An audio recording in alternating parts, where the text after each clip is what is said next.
Salut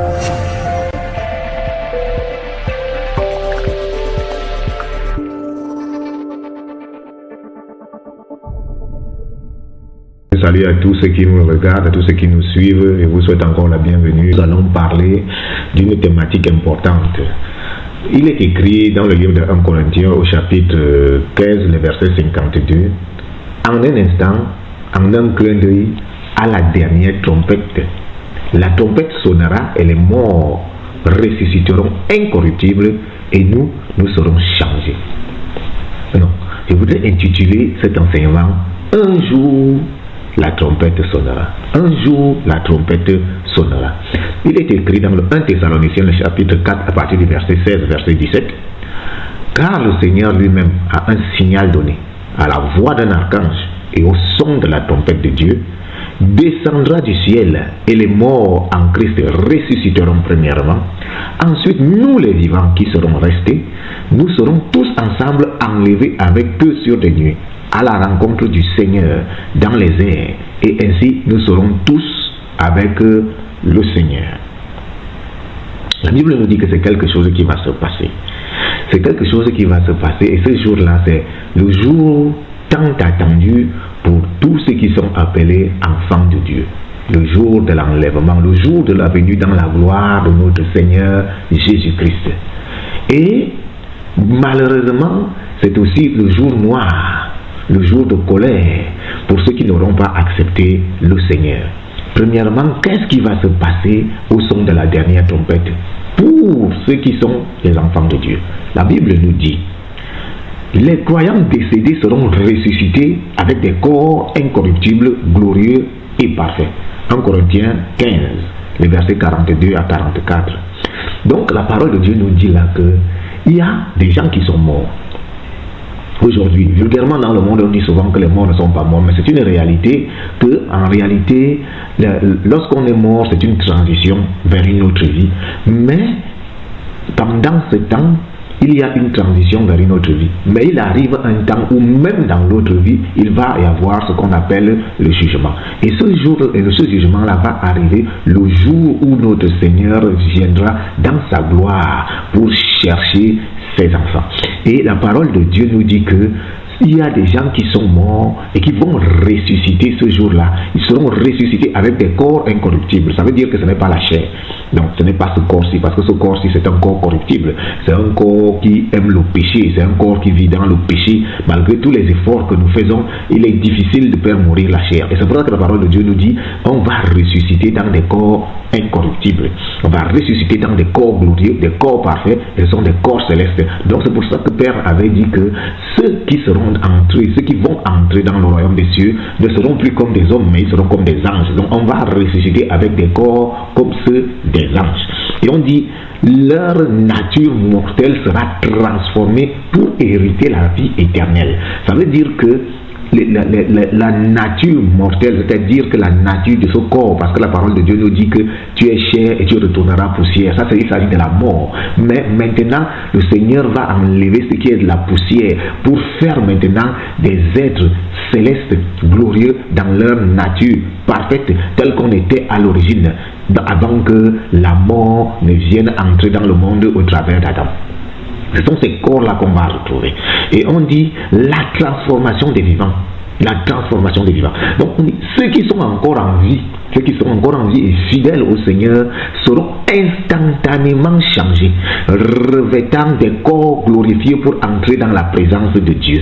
Ce sera une rencontre surnaturelle dans les airs pour célébrer les noces de l'agneau qui auront commencé. Apocalypse chapitre 19, les versets 7 à 9.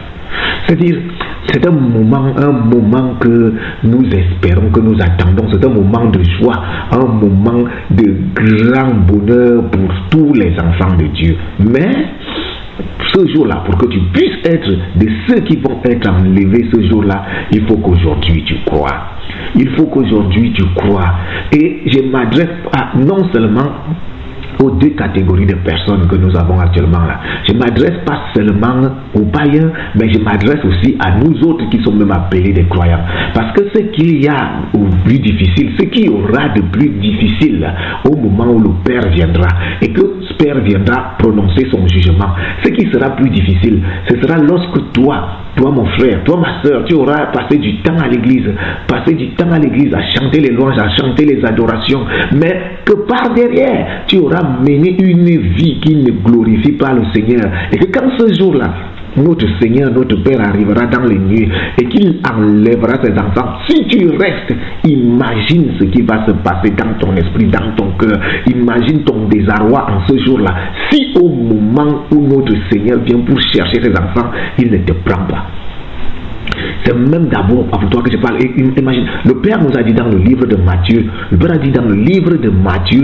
qu'il y a ce jour-là des gens qui viendront à lui pour lui dire que Seigneur, n'avons-nous pas fait ceci en ton nom? Seigneur, n'avons-nous pas fait ceci en ton nom? Seigneur, n'avons-nous pas fait ceci en ton nom? Et il a dit, je leur dirai, éloignez-vous, vous tous qui commettez l'iniquité. Et il n'est pas en train de parler des païens, il est en train de parler des chrétiens. Parce qu'en réalité, les païens ne font pas de miracles au nom de Jésus. Ce sont des chrétiens, ce sont ceux qui sont justement dans la maison de Dieu, ceux qui sont censés servir le Seigneur. C'est ceux à qui il a donné l'autorité et même le pouvoir de pouvoir faire des prodiges et des miracles en son nom. Donc, et c'est à ceux-là qu'il est en train de s'adresser, en train de dire, éloignez-vous de moi. Imaginez-vous, prenez un peu le temps de vous asseoir et de regarder ce qui peut être dans votre cœur en ce jour-là. Quand vous allez voir vos frères, vos sœurs à l'église revêtus du vêtement de gloire et vous serez restés là, seuls, en train de regarder au milieu des païens qui eux savent très bien que nous on n'a même pas cru en Jésus, parce que c'est ça, le païen lui il ne croit pas. Donc quand il verra ça ce jour-là, pour lui ce sera une surprise que donc les choses dont les gens s'y parlaient là c'était la vérité, mais lui il saura intérieurement que lui n'a même jamais fait d'effort. Par contre toi, ils viendront et ils te toucheront et disent donc toi tu es resté, n'est-ce pas, on te voyait souvent aller à l'église. Donc mon frère, ma soeur, toi qui m'écoutes, c'est premièrement à toi que je m'adresse, je t'interpelle. Les moments sont mauvais, les temps sont mauvais. Jésus-Christ revient bientôt. Il est temps de nous aligner véritablement à ce qui est important et à ce qui est important pour le royaume des cieux. Et ce qui est plus important pour le royaume des cieux, c'est le salut en Jésus-Christ. C'est rien d'autre.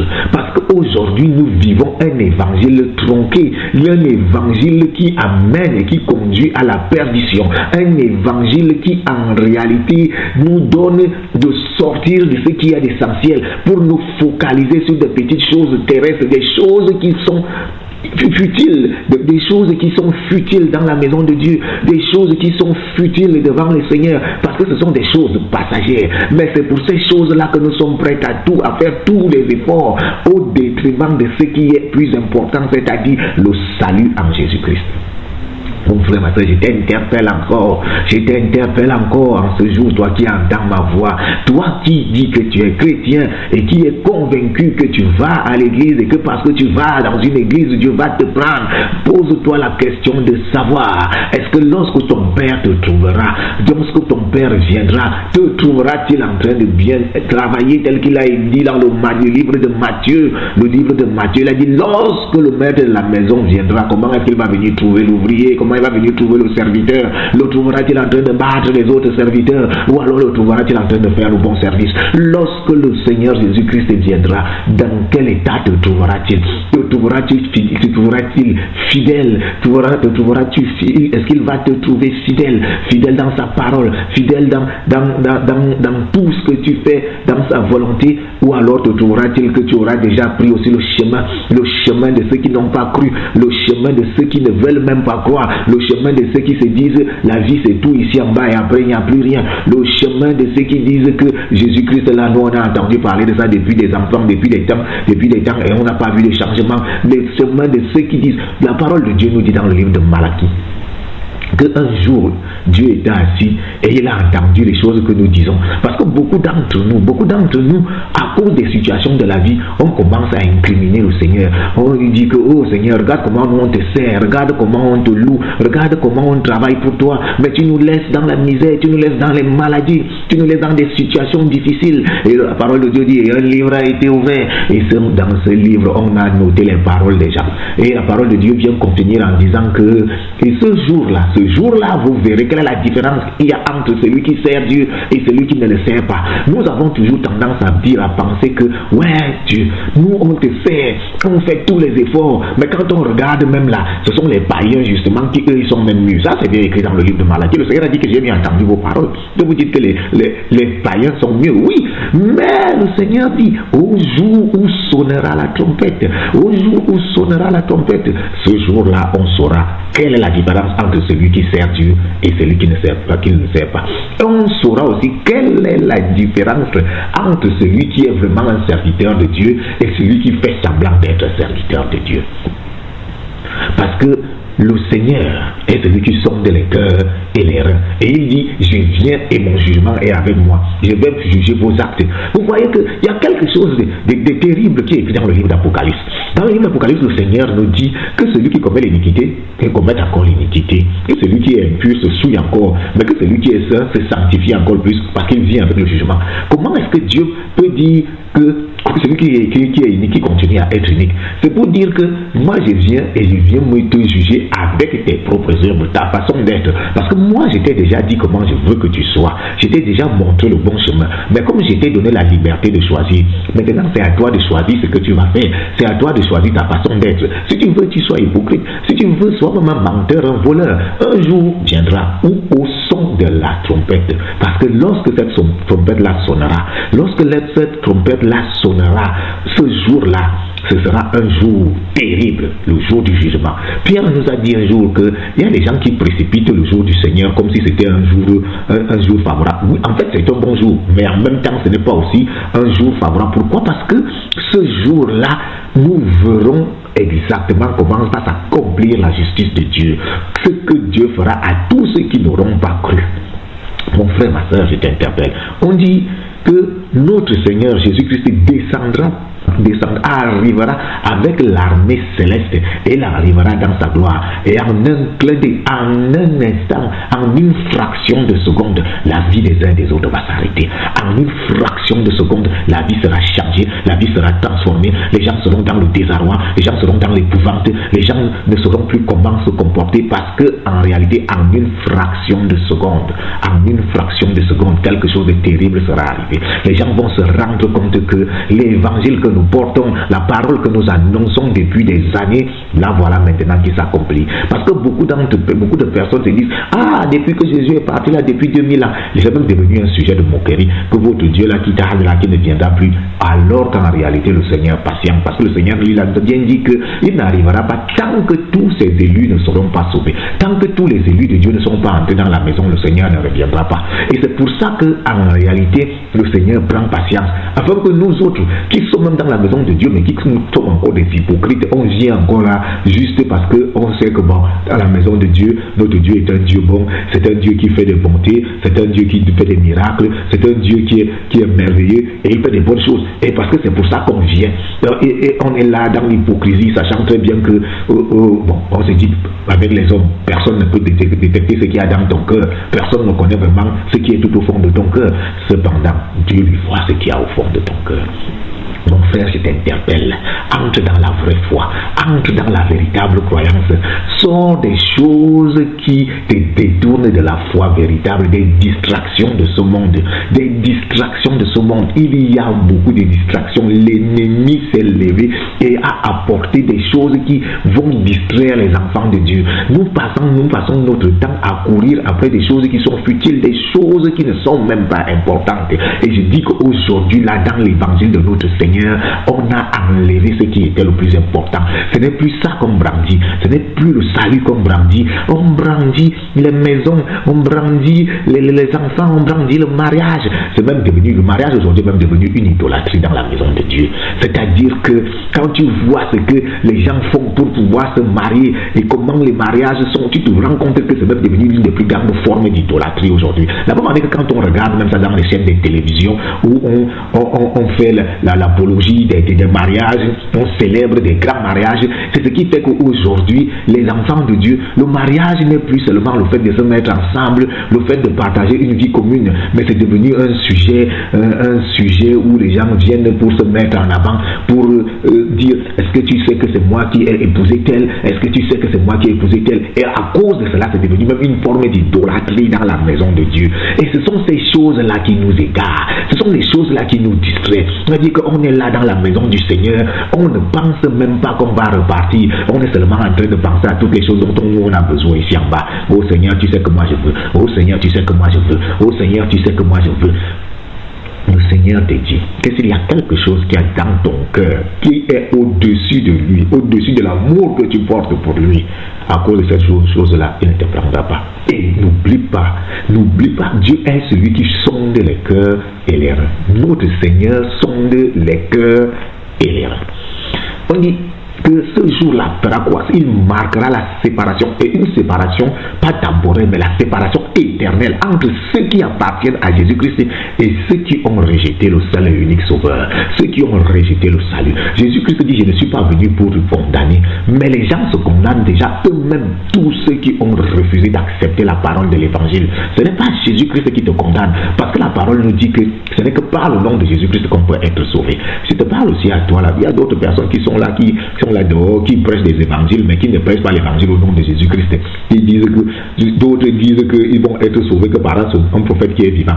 D'autres disent que il y a tout un tas d'évangiles ici dehors, où il y a même, et la parole de Dieu nous a même annoncé des cas qui vont venir, ils vont dire qu'ils sont des messies, et ils sont déjà nombreux là dehors, où ils disent que ce sont eux qui ont la voix du salut, d'autres disent qu'ils sont même le Messie, d'autres qui disent qu'ils sont Jésus-Christ incarné. La parole de Dieu nous avait mis en garde, et je te parle à toi qui es là, qui pense qu'il peut y avoir une autre voie à part Jésus-Christ. Jésus-Christ est la seule et unique voie du salut. Soit tu acceptes Jésus et tu trouveras la place au royaume. Si tu ne l'acceptes pas, que tu prononces un autre nom, quel que soit le nom que toi tu prononces, je dis, si ce n'est pas le nom de Jésus, tu n'entreras pas et tu n'auras pas la vie éternelle. Et ce jour-là, ce sera un jour de séparation, et une séparation éternelle. Une séparation éternelle. Maintenant, regarde tout autour de toi, pense à tout ce que tu aimes, à tout ce que tu voudrais voir dans l'autre vie avec toi, et pose-toi la question de savoir, est-ce que véritablement je serai là-bas avec eux?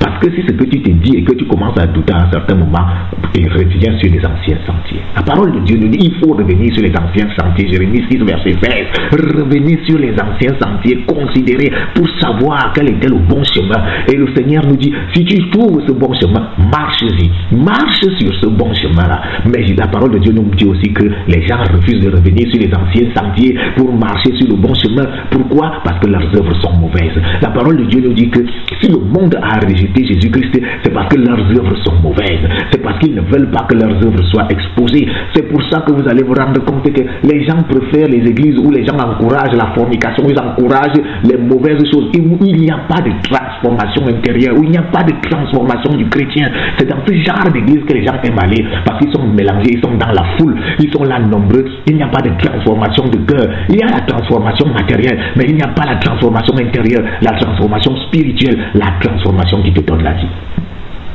C'est cette transformation-là qu'il faut rechercher. Cette transformation-là qu'il faut rechercher.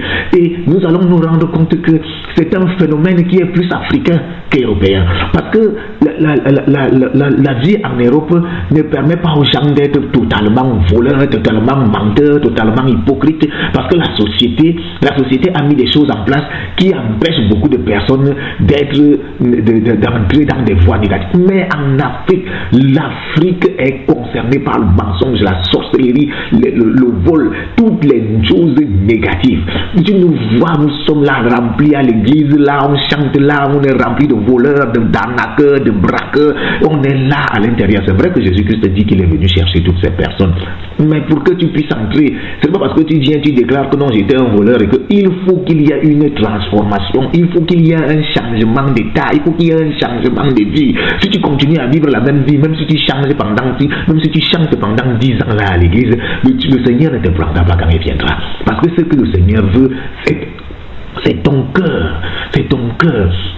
Pour s'approcher du Seigneur, il faut avoir le cœur pur, le cœur de celui qui recherche Dieu, le cœur de celui qui recherche la vie éternelle, et non le cœur de celui qui recherche la vie matérielle, et non le cœur de celui qui recherche seulement les bénédictions dans ce monde. Ce n'est pas pour ça que tu viens dans la maison de Dieu. S'il est vrai que ces choses-là accompagnent ta vie, Père a dit que en réalité, ne vous souciez pas du lendemain, car le lendemain aura soin de lui-même. À chaque jour suffit sa peine. Cherchez premièrement le royaume des cieux et sa justice. Nous disons souvent seulement le royaume des cieux, mais il y a le mot justice là-dedans. Ça veut dire qu'il faut vivre dans la justice du royaume de Dieu. Pose-toi la question de savoir c'est quoi la justice du royaume de Dieu. C'est quoi la justice du royaume de Dieu. Et quand tu auras trouvé la réponse, essaye de marcher selon la justice du royaume de Dieu. Et tu verras que toute chose te sera donnée par-dessus. Tu ne viens pas seulement pour chercher les choses qui sont par-dessus. Il faut commencer par chercher premièrement le royaume des cieux.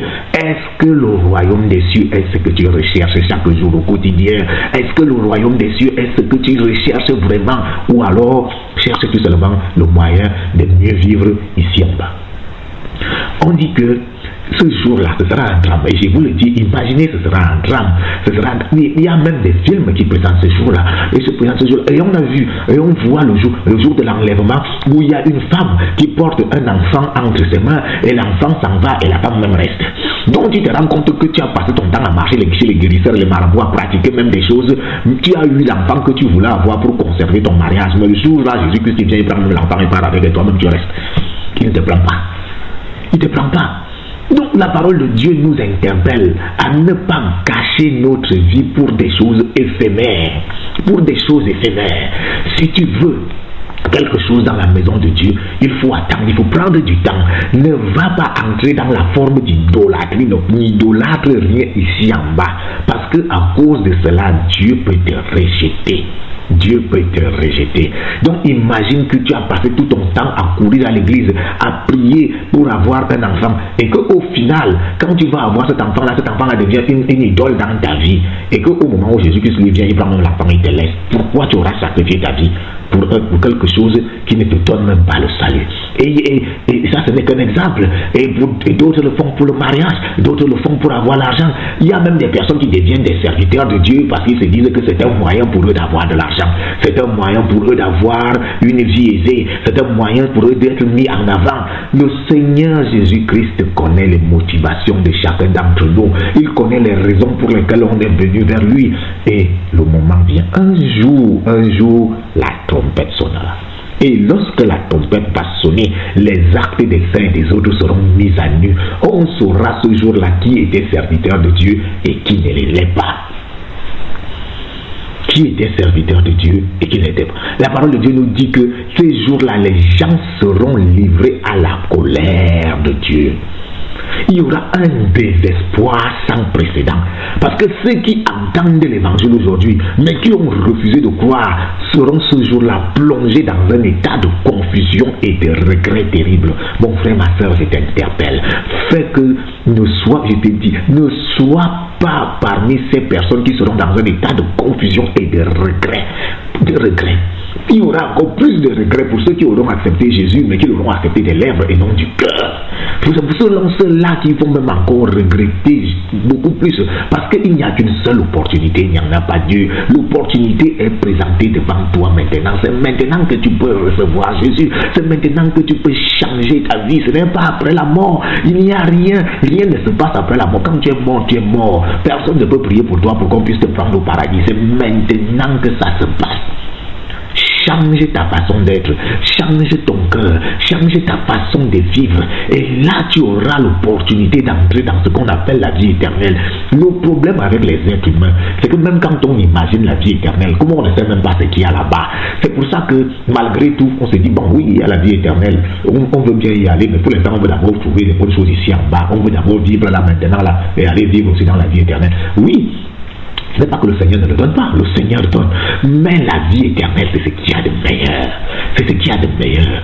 Vous savez, si le Seigneur nous parle de la vie éternelle d'une manière superficielle, sans entrer en profondeur, c'est parce qu'il ne veut pas que les gens soient seulement en train de dire que, ouais, ça va être, ça va être, ça va être. Dieu veut qu'on vienne vers lui parce qu'on l'aime. Et non à cause des cadeaux. Même comme nous tous on vient vers Dieu à cause des cadeaux. Mais quand même, il faut qu'à un certain moment on se lève et on commence à manifester un minimum d'amour pour cette personne qui fait autant de choses pour nous, qui fait autant de bien pour nous, qui nous fait autant de bonnes choses, que nous manifestons au minimum un peu d'amour pour lui.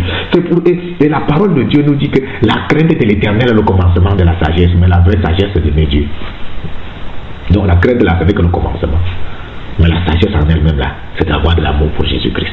C'est d'avoir l'amour pour ton Sauveur, d'avoir de l'amour pour ton Seigneur, avoir de l'amour pour celui qui a donné sa vie à la croix pour toi.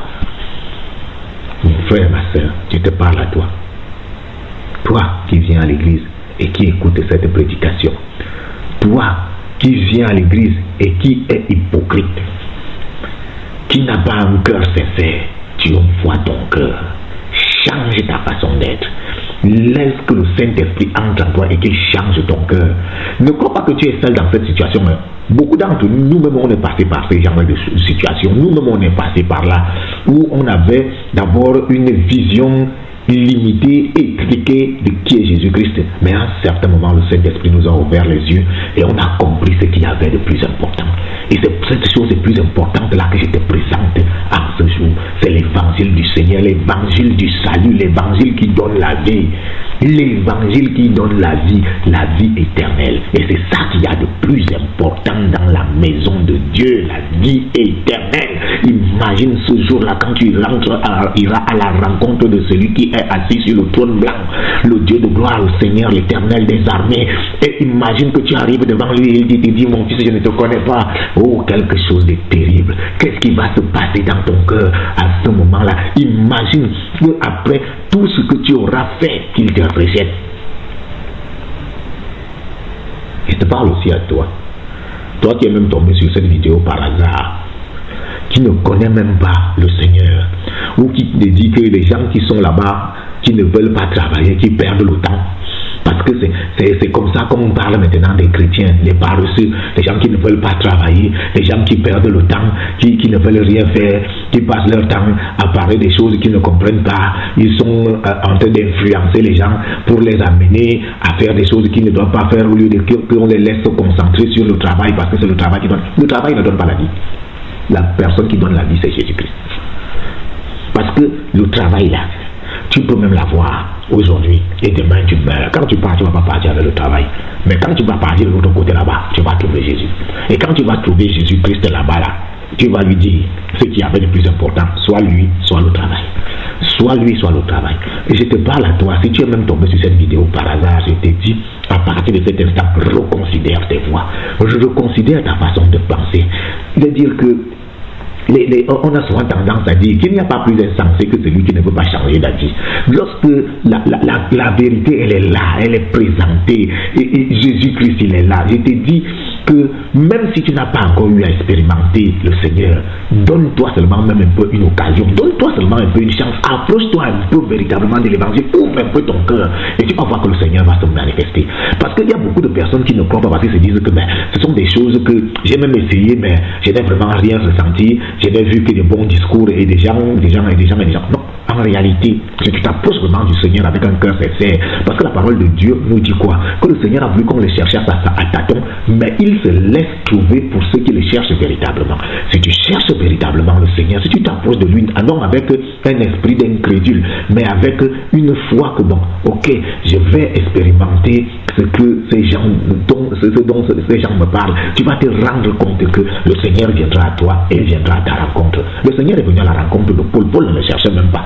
Mais comme Paul était convaincu qu'il était en train de défendre le nom de Dieu, Dieu est venu lui montrer la vraie voie. Dieu lui est venu dire que oui, comme tu dis que tu m'aimes là et que tu veux défendre ma voie là, tu veux défendre ma maison et mon royaume, voici alors la vraie voie, marche dessus. Si toi aussi tu cherches le Seigneur, Dieu viendra à toi. Dieu viendra à toi.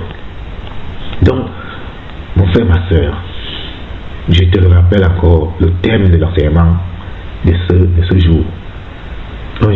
Un jour, la tempête va sonner. Et ce jour-là, Jésus-Christ arrivera dans les nuées. Avec les frères, les anges qui sont déjà en haut. Il viendra pour chercher ceux qui sont à lui. Reprendre ceux qui sont dans les morts. Et nous autres qui serons vivants, on sera transformés et amenés. Ce jour-là, pour aller vivre une vie éternelle dans le royaume céleste. Ce que je t'ai dit, ce dont je veux te parler en ce matin, c'est pose-toi la question de savoir comment est-ce que Jésus-Christ va te trouver. Parce que il y a la lettre à l'église de Laodicée qui nous parle des gens qui sont à l'église, mais que Père va chasser. Ce sera certainement un thème prochain dans lequel nous allons entrer pour décrypter cette lettre, la lettre à l'église de Laodicée, pour comprendre les raisons à cause desquelles le Seigneur va chasser certaines personnes de sa maison. Des personnes qui sont aujourd'hui avec toi, avec nous dans les églises, qui chantent, qui dansent, qui ont même l'air pieuses, mais que le Seigneur va quand même chasser pour ce jour-là. Je bénis le Seigneur qui t'a permis de t'asseoir et de prendre le temps d'écouter cette vidéo. Je bénis le Seigneur qui t'a donné la possibilité d'écouter cet enseignement. Et je prie que son Saint-Esprit, au travers de cet enseignement, te touche pour que ta vie soit transformée. Et qu'il te donne le discernement pour comprendre ce qu'il y a de plus important, ce qu'il y a d'essentiel dans la maison de Dieu. Afin que tu t'attaches aux choses véritables et non aux choses éphémères. La parole de Dieu continue dans Matthieu 24, verset 42, dit: veillez donc, puisque vous ne savez quel est le jour de votre Seigneur où votre Seigneur viendra. Sois prêt. Sois prêt, car Jésus-Christ revient bientôt. Nous allons prendre un instant pour prier. Seigneur Jésus, prépare mon cœur pour ton retour. Sanctifie ma vie. Rends-moi vigilant et obéissant à ta parole. Je désire marcher selon ton Saint-Esprit afin d'être trouvé digne et d'être enlevé avec toi. Je veux qu'au son de la dernière trompette, que je sois compté parmi ceux qui vont être élevés vers toi. Que je sois de ceux qui n'auront pas à subir la seconde mort, mais qui vivront éternellement avec toi.